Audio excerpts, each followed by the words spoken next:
to episode 41 kang programa tapong pag-urlayan tapo. Di po sa inyong lingkod si Kagawad Lito Del Rosario, kang Naga City. Live po kita sa tuyo pong mga partners, 89.5 radyo natin sa paagi po ni Station Manager Pema Rizcal, and sa 105.5 Bicol Idol FM sa paagi po ni Station Manager Bong Villacruz. Pag-urulayan na po mo yan, Valentine's Day, ang puso, ang puso kan tao. Dahil na po kita maghalat na magpasiring paigdiyo sa BMC Contact Center. Pero kung sakali man po, ready ang Bicol Medical Center sa na pong bagong facility, ang Bicol Medical Center Cardiac Center. So, pag-tour po kita, kaya balat na po si Doktora Eloisa Barrion, ang head po kaning facility ini. Tangaring kong ipaisi sa tuya ang sa indang pasilidad hindi sa tuyang syudad. So welcome po sa programang Pag-urulayan po.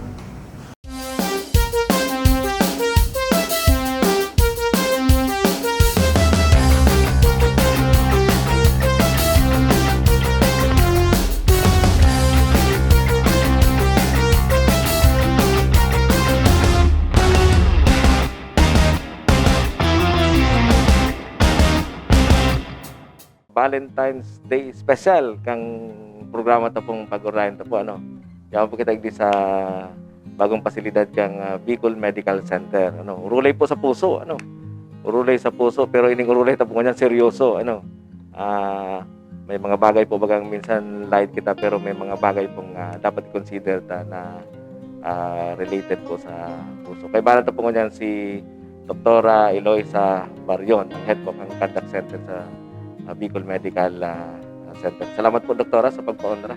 Anytime. Dok, hindi pong sa tuyang Cardiac Center, bago pa sana po. Pwede na pong maaraman, ano ang importansya po kanin sa tuyang locality? Okay. So actually, siguro konting introduction lang. So, ito kasing facility na to actually na-conceptualize pa to way back kay Dr. Nerva pa. So, kaya nung pinatayo yung mga building, so si Dr. Nerva pa nag-conceptualize. So, after that, medyo nawala.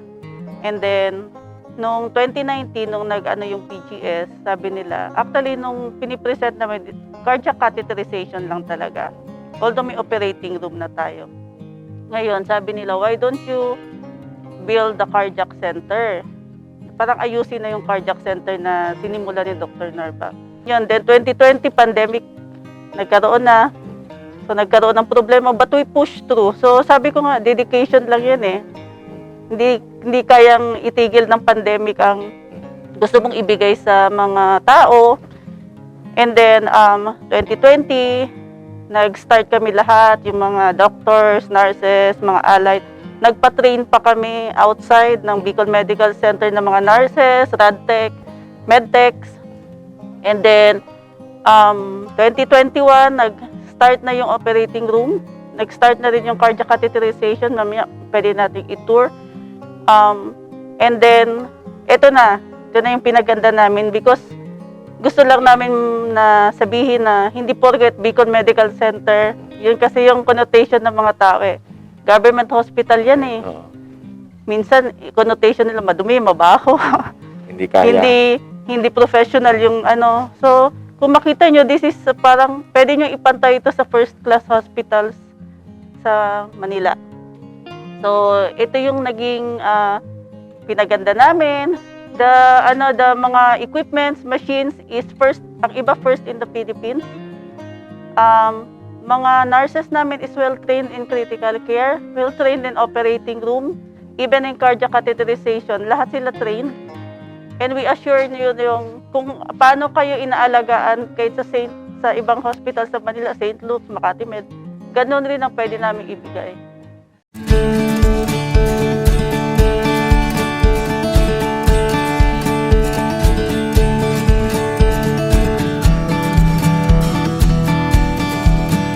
So yun yung vision kasi namin. Na we have to take care yung sa puso natin. Siguro pag may time kayo, meron pa nga tayong helipad eh. That was yung dream ni Dr. Nerva noon. Na what if mga VIPs or mga importanteng i-transfer mo from other place Or what if may sakuna? Ano po? Ba, galing ka sa Lupi. So, we will going to coordinate with the Air Force na pwede nilang kunin yung patient and then we can travel by air. And we will travel, meron din kaming inaayos na travel by land na tatawag lang, naka-set up na ang aming mga staff. Papunta na po dyan si ongoing emergency siya. Hindi na kayo dadaan ng mahaba. Didiretso na kayo to cardiac cath for procedure. Natandaan ko, tabi doktora, yung sinabi mo na yung effort ni Dr. Nerva. And si Dr. Sales. Dr. Sales, opo. Inspiration ng Opo. nila. So, naugmo po kita na-realize talaga ini yung operating, cardiac center na sa Bicol Medical Center. Ano pong mga services yung provide ka? Ano si mga sub-details na mga services? So actually, yung cardiac center is composed siya ng iba't ibang unit. So hindi lang kami isa.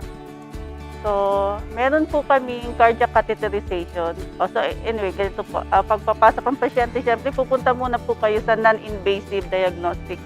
Yan po doon kayo papasok. Gusto nyo magpa-ECG, 2D echo, stress test, ambulatory BP. Lahat po yan nandoon sa 8th story, second floor po. Hinihead po siya ni Dr. Guason, Leo Guason. So, kung sakali po makita may problema pala kayo, kailangan yun ng procedure. So, papasok po tayo sa cardiac catheterization laboratory. Diyan po, ang machine po natin is first in Southern Philippines. So, first po yan na biplane, highly specialized. Talaga pong high-end siya. Hindi lang po siya yung ordinary machine. Then, kumpleto po yun. Meron tayo. Kumpleto po yung laboratory na yun. So, headed po ito ni Dr. Andy Lasso. Tapos meron tayo isa pa si Dr. Carl Chavez. Ako po, pediatric interventionalist naman ako. So, pwede ako sa mga bata, yung mga sinasara yung mga butas, pero hindi operation. And then, doon po yun, so kay Dr. Lasso, yun mga linalagay po, yung inatake kayo, lalagyan kayo ng stent, o bumagal yung puso nyo, kailangan nyo ng pacemaker. So, dyan po yun ginagawa lahat. So, invasive naman po siya kasi papasok talaga sa heart. So, syempre po, hindi na kayo itatravel pa sa 8th story kasi gusto namin, dito lang muna ang pasyente para hindi masyadong tagtag, hindi masyadong inconvenient. So, we have your cardiac intensive care unit. Ang mga gamit po dyan is first in the Philippines. So, we make sure na sobrang ganda, sobra pong comfortable ang patient. Then, yung relatives po, may area din sila na pwede lang makita ang patient. Tapos, medyo secure talaga, hindi pwedeng labas-pasok ang tao. Ang nag-head naman po dyan si husband ko, si Dr. Delphine Barrion. With him will be Dr. Jeff Valencia. So, kung sakali po sa tingin ng doktor, ay kailangan mo na talaga mag-open heart. So, para po kaming connected talaga. And we will go to the cardiac operating room complex po. So, it is headed by Dr. Elmo Bombase and Dr. Kat Cruz rin po for the endovascular. And we have our own anesthesiologist, Dr. Angeles. And so, dito na po lahat yan. And then, babalik po siya sa ICU para sa nun. And we also have going to have the vascular po, yung may mga specialization sa vascular, yung sa mga peripheral po. So, headed naman yun ni Dr. Gutierrez, and we have our new Dr. Christine Nacional.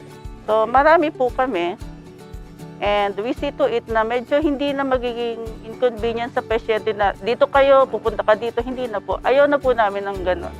Kumbaga, one-stop shop. Yeah po. Napipil mi doktora kasi kato, pag may mga hilang, dadaroon pa sa sain-sain, grabing stress sa pasyente. Yes. This is an assurance na we have a facility sa Naga na mga kataba.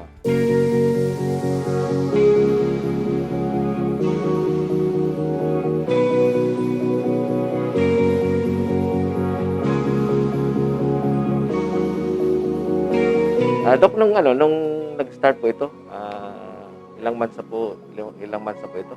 Hindi. Nag-start kami mag-ayos 2020. Okay. Nag-operational kami is October.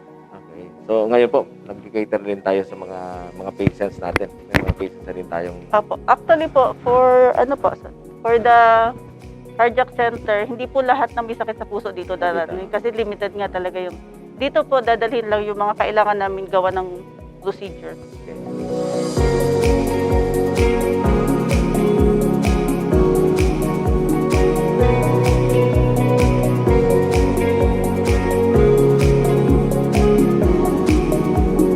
Ngayon, siguro it's better na to take care of our hearts. Ano po ang pwedeng may advice natin sa mga nanonood sa ating mga kababayan?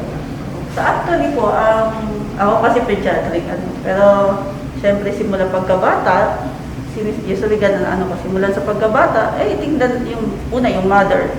Dapat healthy sila para paglabas ng baby, healthy pa rin. And then as yung bata lumalaki, kailangan pa rin ng constant check-up ng pediatrician. Kung may problema sa puso, ma-refer ka agad. Nandito naman ako. Meron din isa dito, Dr. Daen, sa private. So, dapat makita ka agad. Kumbaga, the earlier the better, di ba?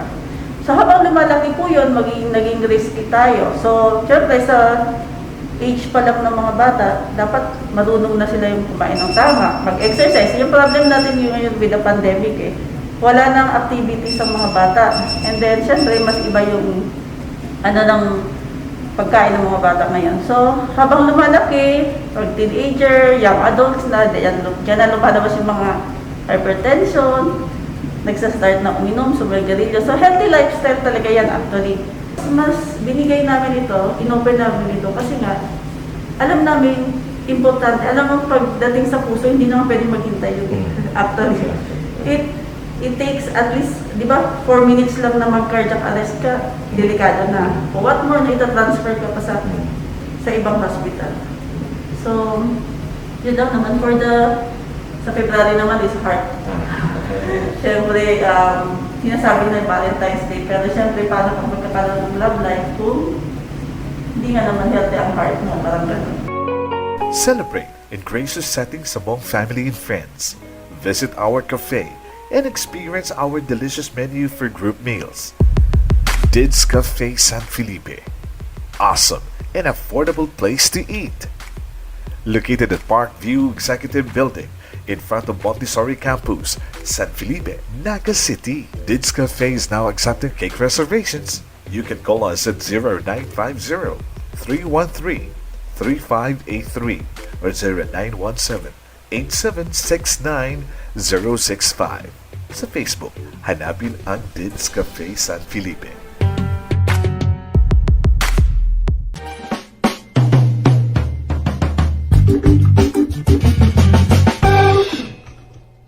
Diyos mabalos po sa samuyang mga partners sa programang Pag-Urulayan Tapo. Engineer Boy Aman of Enjoy Realty and Development Corporation. Experience and expertise from www.enjoyrealty.com. Dids Cafe San Felipe. Awesome and affordable place to eat. Located at Parkview Executive Building in front of Montessori Campus, San Felipe, Naga City. Bicol Mail. Accurate, reliable, and balanced reporting. Visit Bicol Mail on Facebook or www.bicolmail.net. And LYRR Corporation.